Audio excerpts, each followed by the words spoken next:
Hello everybody and welcome along to this Anfield Road Wolves transfer special. There's a lot to get through. There's so much conjecture, there's so much stuff going on, but we wanted to start with Philippe Coutinho. And Gav, what's happening? What are we reading? Reading loads. I'm scared, I'm not going to lie.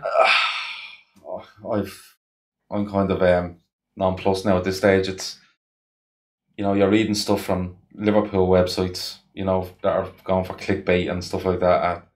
There's a £90 million price on his head. If Coutinho goes for 90 million, there'll be absolute carnage. There'll be a mutiny. And I'll be fucking leading the carnage. Yeah, I'll be right beside you. But look, this is all a game by Barcelona. They're saying that Neymar's off, but then they're saying that they're signing him to Coutinho to play with Neymar. Barcelona don't have the money to sign Coutinho unless they sell Neymar.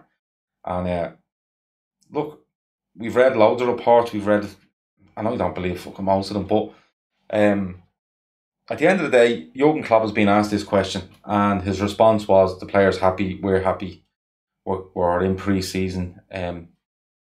Players happy, he's not for sale."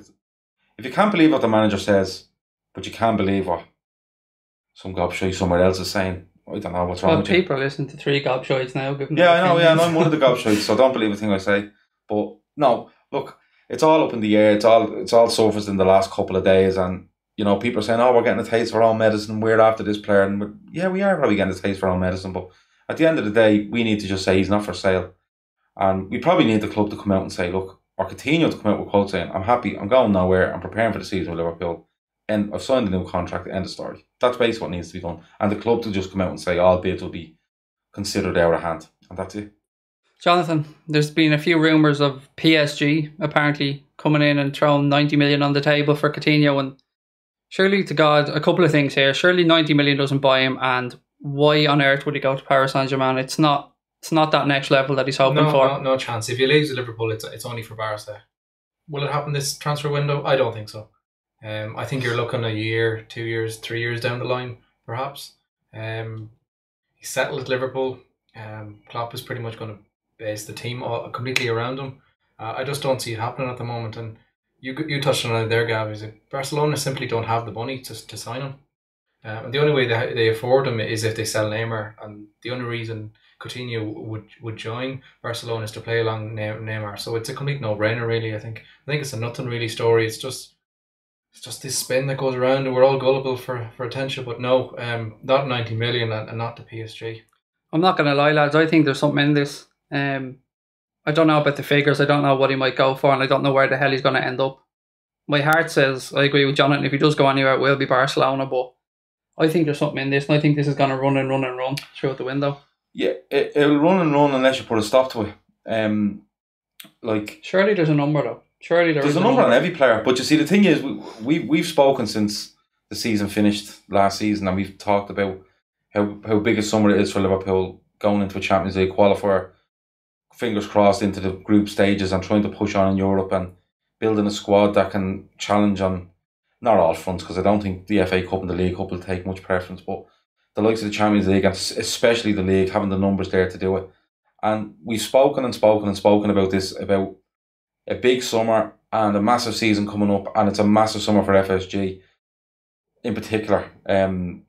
Because look, you only have to go online and you'll see people on the fence, anti-FSG, pro-FSG. You can't say anything now without you having an agenda, apparently. But the thing is, as big of a season as it was, and the chasing Keita, chasing Van Dijk, signing Robertson, getting Salah, which dragged on for a couple of weeks, but looked pretty straightforward to me in the end, But this is the biggest test for them. I think it's the biggest test for them, because you can sign Keita, you can sign Van Dijk, Robertson, Salah, one more if you want, but if they sell their biggest asset again, I think you can forget about any money they spend in the summer. It's null and void, because as much as you improve your squad with them 4 players, you are taking your best player out of that squad that you're building around them. Let's be honest about it. Look at it this way. I think we have enough examples of selling our best assets. We don't want to turn into Arsenal, basically. Well, not only that, but just look at ourselves. Surely has to be lessons learned. I can think of twice, really. The two ones that stand out for me is Torres and Suarez. And the slumps we had after selling those players was ridiculous. We spunked a load of money away after the Suarez money, pretty much wasted it. We definitely wasted a huge chunk of the Torres money as well. I know you can argue we spend a little of it on Suarez, and that went well. But even just look at another one that comes into my mind is Spurs selling Bale. They spent a lot of money, and it took them. They were in a slump for 2 or 3 years afterward. Like Lamela still hasn't come around, and they spend a lot of money on him at the time. Player looks good every now and again, but nothing proven. Ericsson is probably the best out of that bunch of players. Was a bargain, wasn't he? And even still, it took him a couple of years to settle in. So there's enough examples there. This summer has to be really to push on. Interesting. I rang one of these stupid little Twitter polls that seem to gather a lot of attention. And it was a simple question: would you, if it meant signing Keita and Van Dijk, would you sell Coutinho?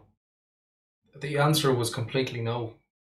Yeah, what type of reply though? What percentages? I think it was about 83% said no. Wow. And you see that, I think that, like, I'm not pushing my opinion on anyone, but I think there's a camera right there. yeah. Just listen to me and you'll be okay. Yeah. But actually, don't listen to me and you'll be okay. But no, the thing is that has to. You see, you can sign as many players as you want, okay. But when you're taking your best asset out, it'd be like if we still had Suarez now and we went and signed all these players, whatever we're signing, and then we just take Suarez out. This team's been built around this fella. It's as simple as that. He was moved back into midfield deliberately for the last couple of games last season. He's been there all pre-season. They're building around him. They're trying to get a mix of what player they need beside him. Hence the Keita thing. But the Keita thing is also a way of getting another player in where you still have the likes of Jean. If you went with the midfield that you suggested earlier of, say, Henderson, Keita and Coutinho, presuming Keita comes off, you're still looking at a backup three then of Jean, Wijnaldum, Lallana, and Grujic is still there. But you can't. They're going to have to push this along. No, sorry, but I know you do, but you need. If you're building a squad around this fella, there's no point in building the squad and taking the main person out.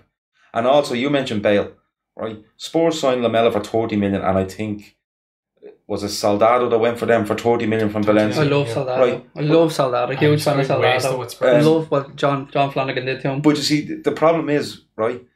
If Spurs went in for Soldado and Lamela before everyone knew that they were getting all this money for Bale, they wouldn't have paid anywhere near 30 million. True. Right? Now, if we sell Coutinho for 90 or 100 million, we're getting one player for that. Yeah, and nobody, track record isn't great either. Nobody, in my opinion, fits what Coutinho is going to do in this team for 100 million. There isn't that many players around worldwide. You look around worldwide, and that especially that are proven in the Premiership. He's one of these players, although you can question his consistency over the season, but he's one of those players that literally is capable of pulling a rabbit out of the hat. He's the closest player in a way. I'm not comparing the two players, but he's the closest player in a way we've had to until Stevie to literally get the ball, swing on and ping one with his right foot. He's that sort of magic player that you just need in your squad. And the position he's been put into is also not only good for him because it is his best position. Like I said, since the 13-14 season, that's where he should play. But it also enhances all these players around him because they're getting the service that he needs. But look, I know you have to push on, but under no circumstances should FSG sell this player.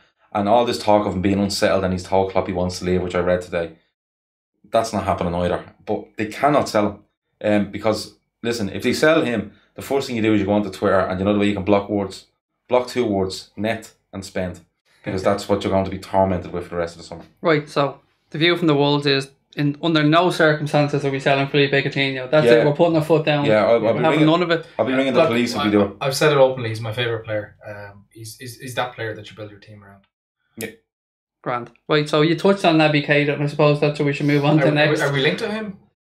I don't know. I don't know. I read something online last week about it. Yeah, to be fair, look, Naby Keita looks like he wants to move. He's gone around kicking the shit out of everybody in training. And that's one thing you don't see Coutinho going to do. Like you don't see him lashing into headers and chopping his legs off, do you? The stuff we make up to try to think that we're getting a player, a player in training. Really stretched, aren't we? A player in training with his team and going into tackles. And look, I don't care how bad it fucking looked. He's a professional footballer that is tackling a player. Right, you might have been a bit over the top and it might have got a bit heated because that player hit him a couple of minutes earlier, but that's football.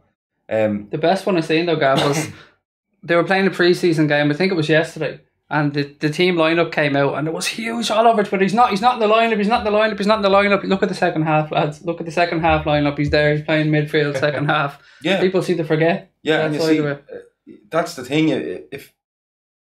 supposedly there's a bid on the table, all right, and there may be, but people are thinking, no, it's done and stuff like that. It's just an ongoing process, and it'll find its way out. Red Bull are doing a great job of keeping their name in the paper, and you know something, Red Bull aren't liked in Germany because of the way they've come up, and they've spent a lot of money for a team that were nowhere and being funded by Red Bull. They're probably looking at this and thinking, do you know what, we can play the victim a little bit here. We can garner a bit of sympathy from people in Germany because this big, bold English club are coming over with all their money and God love us and stuff like that. This process will end with this. What this process needs is, it needs Leipzig to come out and forget all these quotes you're reading. It needs Leipzig to come out on their official website or wherever, Twitter, and just say, Naby Keita is not for sale.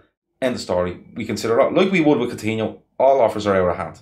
Or Liverpool to come out and say, deal has been agreed. That's the only two statements we should be looking for now. Forget everybody else and what they're saying. But look, I'd love to get him, but I've said it all the time. If don't be ruining the next phase of the conversation. Okay, well, I'd love to get him, but if we don't get him, shit happens. But there's a certain 3-lettered fella. Yeah, and the thing is, like, you can't win if you go after these players and you push and you don't get them. It's all your fault, apparently. It is. You know, if we weren't going for him, no ambition. If United were going into him for him tomorrow at 75 million, Liverpool fans would be asking, why aren't we in? We are in. And a club can say no, much like we were with Coutinho, but I hope it ends soon because it's fucking boring. Every time, though, this story's gone on and on and on, and you know, you get completely done of just sick of the story. But every now and again, even last night alone, you go back online and say, I'll just go on for a little peek here on Twitter. And then you get you're sucked in, all right. The inner little kid is sucked in again. Oh, maybe we're going to get him. It's just one of those stories that goes on and on. Look, we're not going to lie. Every single one of us checks our phone at about 10:15, 20 past 10. That's gone. That's do you think so? I'm still sucker for it. But look, I think this is what I think now. I think there is a number, and I think Leipzig know there's a number, and I think the standoff at the minute seems to be we have a number we're willing to go to. I think Leipzig have a number, and see, I'm not even going to pretend I understand payment structures or how they're done, but what I do know is that whatever cost the player's bought for can be amortised over the length of his contract. So if it's 5 years, it's split up over 5 years. I think that what will happen is, through back channels or whatever it may be, Leipzig will eventually say, right, well look, here's the number. Here's the number that we'd be willing to sit down and talk about. And it's just a matter of, if we get there, how long it takes, how many more players he has to knock out in training. But it's going to rumble on and on. I don't think there's any doubt in that. But I think we've seen the kind of the home stretch with it, I hope. And now again, this is no inside information. This is just my gut feeling. I think we kind of see with Leipzig just starting to play the sympathy card. Oh, isn't it awful? You see the statements there tonight referring to where he's from, and the whole village in Guinea are praying for a move or something like that. Of course, along those lines.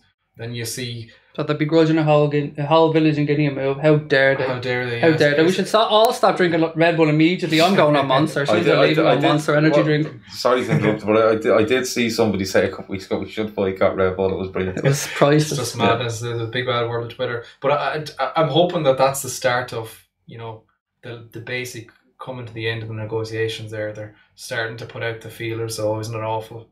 Look, we have to do, and just hopefully that'll get pushed over the line.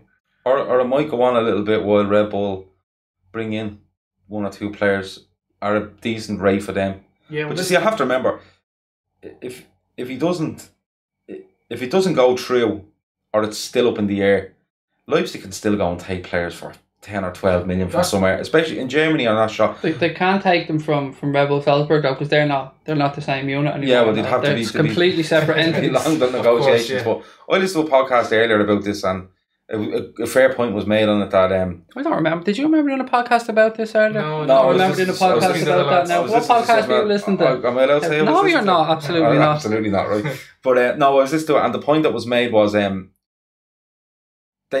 if the number, like you said, is there and the number is met, they will have to let him go. Now, he has a clause apparently of 48 million, but the consensus is that if it goes to 48 million next summer, Bayern come in and take him. Yeah. And if Bayern come in and take him, it means they've lost 25 million-ish.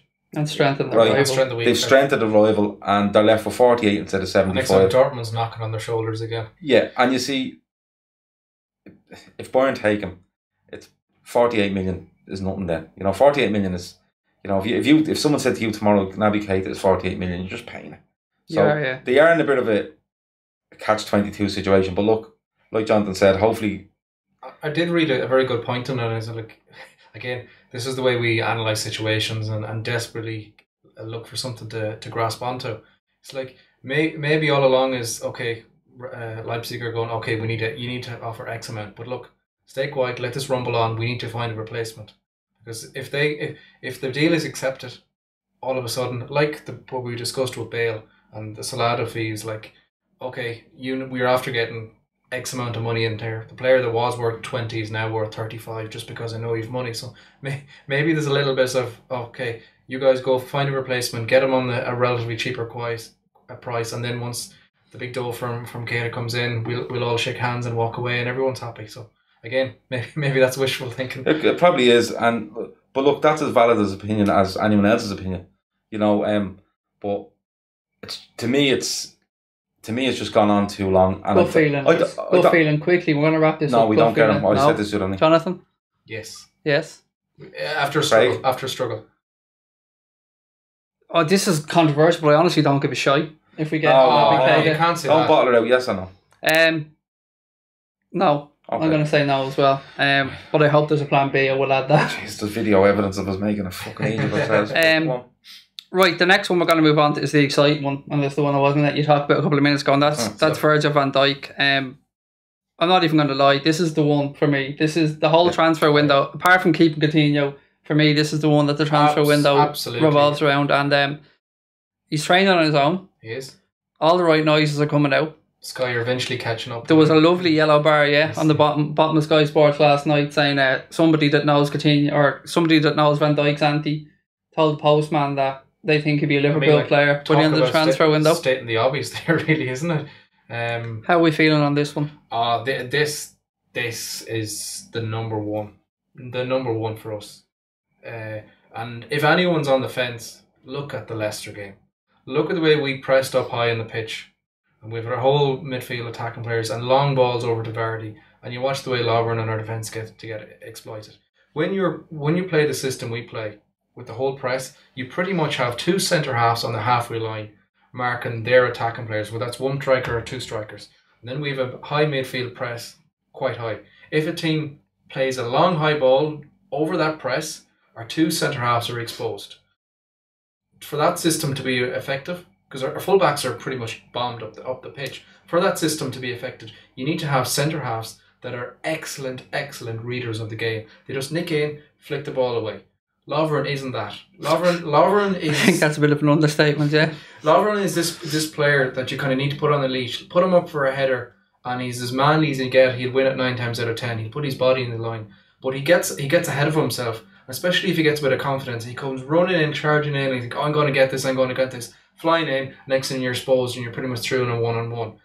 Van Dijk is that perfect player. He reads the game. He's built as a shit house. He's strong. He's quick. You look at the attacking side of him as well. But that reading of the game, Mapic is pretty good at it as well. So that's what Klopp has in his mind. He has them either side on the halfway line. They're snuffing our attacks, and then it's the full press up the pitch. Everything. Like I saw a stat. Don't know the exact stat, but the stat was something like he's won the most number of headed balls last season, even though he missed big chunks of it. Now, correct me if I'm wrong. I'm going in and around. Oh, they will tell you if you're wrong. Don't worry. Rounds on that, but that was after it was a stat that showed his defensive qualities last season, even though he missed big chunks of it. Like he is that. Like he's pretty much everything. Like you just see him on the left. He's like he gets the ball. He's decent on the ball. He can charge forward. He's good in the air. He's going to improve his set plays, both sides. He's just everything. I mean, absolutely everything. You talk about plan Bs. There is no plan B. It's simply we need to get Van Dijk. No. Yeah, couldn't agree more. I said it. You both know I've said it since the window opened or since the season ended. Van Dijk is the signing that I want, and I don't care who else we sign. Who are you partnering with? If the season starts, Matip. That's a no-brainer. No, I think you'll probably see Matip, Lovren, Van Dijk, and I think Gomez might go in there as the fourth centre half. I hope he does. Clavin's just not good enough. Him and Lovren, like, against... Well, let's go back to what I kind of said there as well. He's not a player that you leave 1-on-1 in the half. No, he's not. But it's not even that. It's a play you leave the motorway service station on the way home. But when you look at Clavin and Lovren, now I know it was a pre-season game, but against Leicester, it wasn't even that direct ball that Vardy's pace was doing them. It was Lovren trying to step out and Clavin's dropping in behind him instead of stepping out with him. It's silly things. There's no coordination with them. But no, Van Dijk is the one, and the simple reason is, like Jonathan said, he's perfect for the way we play, because if you're a Liverpool centre half playing in a Liverpool team, the way we play, you are being exposed, and you need to deal with being exposed. And what that means, you're really good at one-on-one defending. And if you look at Van Dijk, he's quick. He's actually really, really quick. Yes. He's strong. He reads the game. So instead of jumping in and trying to catch a player, then he steps off if he needs to, or if he thinks he win it, he's sure and he wins it. He's just the all-round centre half that we need, and not only because of the player he is, it's the way he complements other people. Like if you watch Lovren, like you said, Lovren will go up and win headers all day. Sometimes he will get in and he'll get in before a striker around the halfway line and get rid of the ball, or But if you turn him down the sides, it's nightmare stuff. It really is, because what happens with Lovren is, fair enough, if a ball goes down the wing and you're chasing with a player, you keep a gap between the two of you, and you close him down when he gets the ball, or you try usher him in a certain direction. What happens with Lovren is, he tries to dive in, it's quickly around the corner, and you can forget it, he's all over the place. And Matip, actually, I think, done well. I'm bringing this back to transfers now. No, what I'm saying is that Lovren done well, or Matip done well, kind of nearly ushering Lovren through a game and covering for him sometimes when he went. But with Van Dijk would be able to say, look, I have this fella, and you just step off a little bit, but I have this fella. I'm not going to dive in, I'm not going to expose myself. So Van Dijk, before any of the signings, was the one I wanted. And if you look at him, like you said, he's training on his own. He hasn't gone on tour to France. Pellegrini, am I right? Pellegrino? I always get stuck on that one. The former Liverpool player. The former Liverpool player, the slowest player I've ever seen. Yeah, because I keep thinking of the chap that's managed City. But he said that he only wants players that 1,000% wants to play for Southampton. And look, if he's training on his own and they're going on tour, he's not playing for Southampton again, unless something miraculous happens, because these tours are about shape, fitness, style of play, especially with a new manager. And for the club captain and their main player not to be there, there's no comeback for him. Okay, I'm bringing us back to transfers now. It's just tactical talk. No. It's just, this is about transfers. It's all about now just the waters being kind of smooth. For that right moment, isn't it? Do you know what, Jonathan, that gives me a lot of hope with this transfer is, okay, there's been a few murmurings about Chelsea maybe being interested in him, but no other interest. For me, if anybody really wanted Van Dijk, the time for them to go in for Van Dijk was when we put the apology letter out, and that's when you'd imagine they would have. Not a sniff from another team. That says enough, really, doesn't it? Yeah, I think him going to train on his own was the thing that nailed it for me. If he was still involved with the club and playing friendlies and different things, it would be a case of other clubs going, but he's still active there, he's still playing with them, we could maybe turn his head. But for him to go and train on his own and let people know he only wants to sign for Liverpool, and then you had the club saying he was injured and he couldn't play, and then I think he turned up on Instagram whatever amount of time later, and he was flying and he was great, so it's no, it looks good. I think it's just kind of a little bit of, like we said before, walking on eggshells and just waiting for Southampton to go, look, he's not going to play for us anymore, there's the number.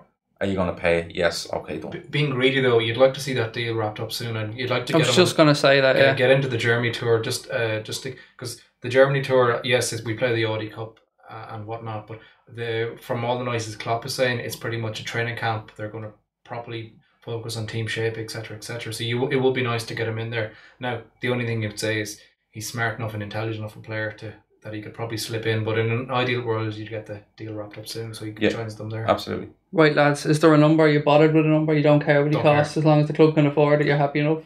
No, I think if Southampton had any sense about 2 weeks ago, they should have taken 60 or 70 probably that was on the table. I still think in around 60 is probably the number. Jonathan? Yeah, to be honest, if it meant no more signings and it meant that we got him for any price, I would take that right now. So you'd be happy with that? You'd be happy for us to have gone through the transfer window and brought in the three lads we brought in so far, Solanke, Salah and Robertson and just Van Dijk. Would you be happy enough with that as a window? And keep and hold the Coutinho. Yeah, Coutinho has to stay up. Just that's it. We've put our foot down on that guy. He's not going anywhere. There's no other word, but just but if you get what did you say? Solanke, Salah, Robertson, and then Van Dijk. Would you be if happy enough? If you get Van Dijk and Keita, it's a phenomenal window. No, we're pushing Keita to the side. Yeah, Van Dijk Van Dijk is a phenomenal window. Yes, simple as that. Oh, of course, don't get me wrong. I hugely would love to get Keita. I think he's that top level player, but he's almost a luxury. If it meant would I settle for just Van Dijk and the other couple of players? Yes.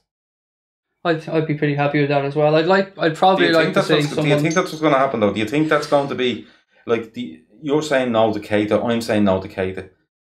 Do you think if we sign Van Dijk along with the 3 lads that are in already, do you think that's the end of it? No, I think we go sign somebody like an Oxlade-Chamberlain, somebody of that 20-30 million pound ilk. That would be a frustration because he won't be what we wanted from Keita. He'd be a squad player that nobody wants because we want that dynamic midfielder. But yeah, I think if Oxlade-Chamberlain does come in, that's gone a bit quiet now. You've seen Chelsea and City being linked with him.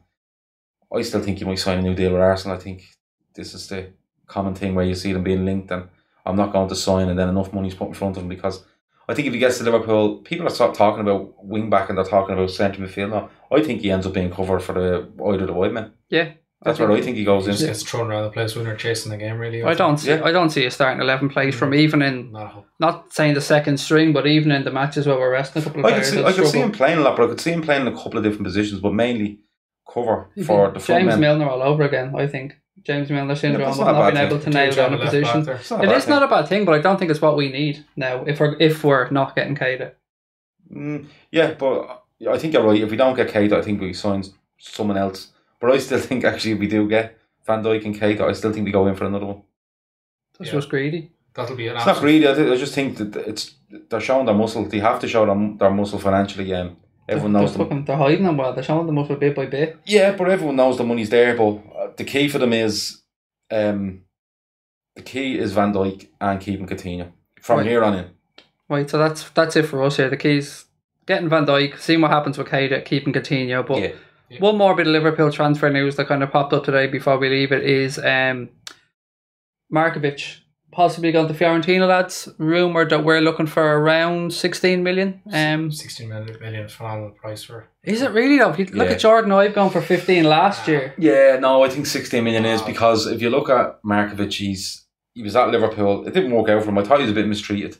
He ended up at wing back. He was actually really good at wing back. Do you remember that shot he took against Sutherland? Yeah, and he played really well at wing back. But then is he not? Surely he's worth two Kevin Stewart. Surely he's worth two Kevin Stewart. Yeah, but you see, you have to remember, clubs are looking at him saying, right, he was at Liverpool, it didn't work. Okay, he went off. I think was it Fenerbahce or one of the. Yeah, it was Fenerbahce. Yeah, he went off there and it didn't work. He came back and he went on loan to Hull. It was okay. Wasn't too bad. He goes back to train with Liverpool. The Hull manager takes over at Watford, and despite rating him, hasn't gone in for him. Now it could end up where has he gone to Watford? Yeah, he's despite rating him, hasn't really gone back in. We may come in with a late bid with this Fiorentina thing. I don't know how true the Fiorentina bid is, but I think 16 million is great because if you look at the different clubs, different countries he's been in, it hasn't really happened for him. But I don't even know where he plays, you know. I think you'll probably see him ending up as a wing back, Jonathan, in years to come. Maybe Brendan Rodgers wasn't off the rock altogether. Yeah, I think Fiorentina finished 8th, I think, in Serie A, so that's probably about his level that he's at now. And again, anywhere out of the Premier League for him, I think is a good move because I don't think he'll ever settle into the Premier League. Probably, I think his position is behind the front man. I think if you take the defensive responsibility away from him, and you, especially with a team that could play on the break, because he's lightning fast and he's a really, really good footballer. It's just his confidence. Yeah, his confidence is gone, and I think he played against Tranmere in the pre-season there, and he missed a sitter from about 8 or 9 yards. You know, it's completely. It's completely gone from him. But look, if he moves on, he goes to Fiorentina. You have to wish him luck. He's still only a young fella. He took a risk coming to England at such a young age. You know, the last lad that left the Premiership and joined Fiorentina. Yeah, he's back now. Didn't turn out too bad, did he? Yeah, but that's what Markovic needs. He probably needs to go to a country and just stay. Because you have to remember, he was with Liverpool and he went off on 2 loan deals or whatever it was, and he's come back and he usually gets a pre-season and he's gone again. He probably does need to go to a country where, you know, it suits his lifestyle a bit better, a bit like it did in Portugal when he was with Benfica, wasn't it? Where it suits him, he settled, he tore the place up for Benfica. And he probably needs to go there and have his 3 or 4 years where he's settled and in a position. And you could see him coming back to England in 3 or 4 years.